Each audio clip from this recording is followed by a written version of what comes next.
Assalamualaikum warahmatullahi wabarakatuh. Alhamdulillah wassalatu wassalamu ala Rasulillah. Rabbi shrah li sadri wa yassir li amri wahlul 'uqdatam min lisani yafqahu qawli.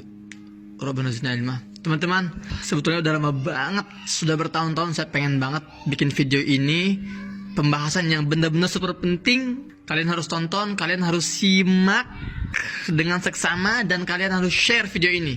Karena ini akan membuka mata kita semua sejarah sesungguhnya kenapa Palestina dijajah, dan kenapa penjajahan harus di Palestina, dan kenapa umat Islam bisa lemah, dan kenapa. Baik teman-teman, sebelum saya mulai membahas topik kita hari ini, saya ingin update dulu seperti biasa. Ini sudah hari ke-25, ya Allah. Semakin brutal, semakin barbar. Teman-teman, sudah nggak pantas ini disebut perang. Ya, memang sejak hari pertama sebetulnya tidak pernah ada perang antara Gaza dengan Israel. Kenapa? Karena Israel ini sudah keluar dari track, dari prinsip-prinsip kode etik sebuah peperangan. Nggak gentle, nggak fair.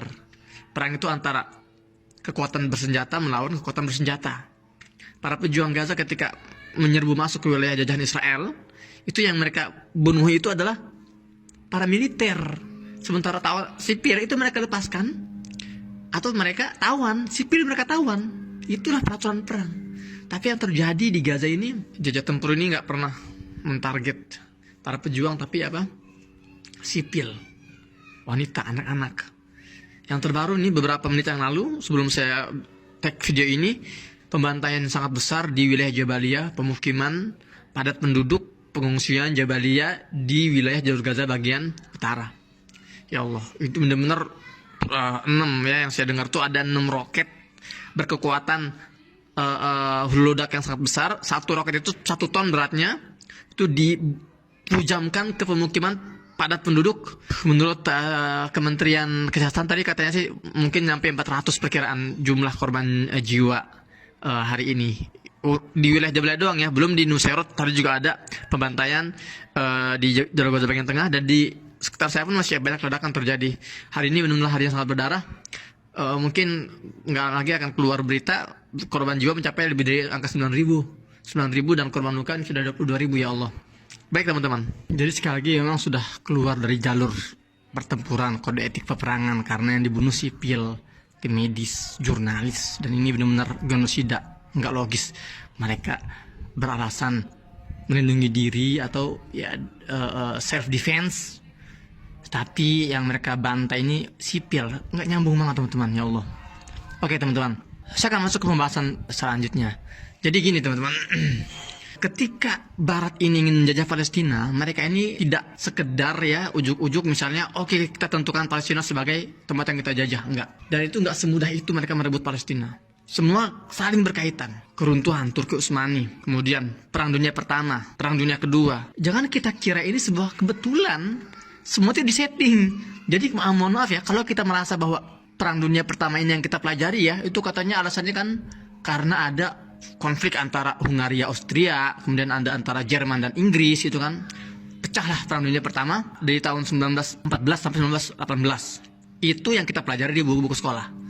Kemudian Perang Dunia Kedua tahun 1939 sampai tahun 1945, itu juga sama lah, kurang lebih drama-drama yang mereka buat.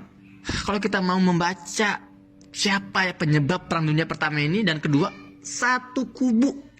Mereka yang memegang Jerman juga memegang Inggris. Mereka yang memegang Amerika, Perang Dunia Kedua, mereka yang memegang Amerika, juga mereka yang memegang Jerman. Sama aja, nggak ada bedanya. Mereka ada orang-orang yang bermain di belakang layar. Apa tujuannya? Tujuannya kita bisa kembali ke sebuah catatan yang jarang dipelajari, dan kalian tidak akan temukan banyak sumber referensinya untuk masalah ini. Sebuah konferensi rahasia tahun 1907.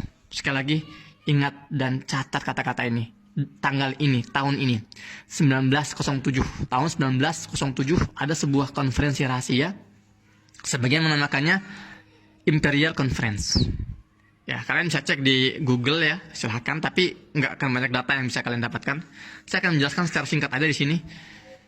Jadi saat itu seorang Perdana Menteri Inggris, namanya itu William Campbell Bannerman, dia mengundang 7 negara kolonial. Oke? 7 negara kolonial. Kalau kita bicara negara kolonial, yang nggak jauh-jauh lah, Inggris, Perancis, kemudian Itali, Portugis, itu kan. Kemudian apa lagi? Belanda, gitu kan. Pokoknya negara-negara yang memang kerjanya tuh menjajah negara lain, itu namanya negara-negara kolonial. 7 negara ini diundang, tapi Jerman nggak ya? Jerman di luar perbincangan ini. William Campbell Bannerman ini curhat kepada para pejabat tinggi 7 negara kolonial ini. Dia bilang gini, kita hari ini sedang menguasai dunia. Kita lagi di puncak nih. Masing-masing sedang memegang kendali negara-negara lain. Tapi kita sadar bahwa banyak sekali perselisihan antara kita yang akan menyebabkan kemunduran setelah puncak ini.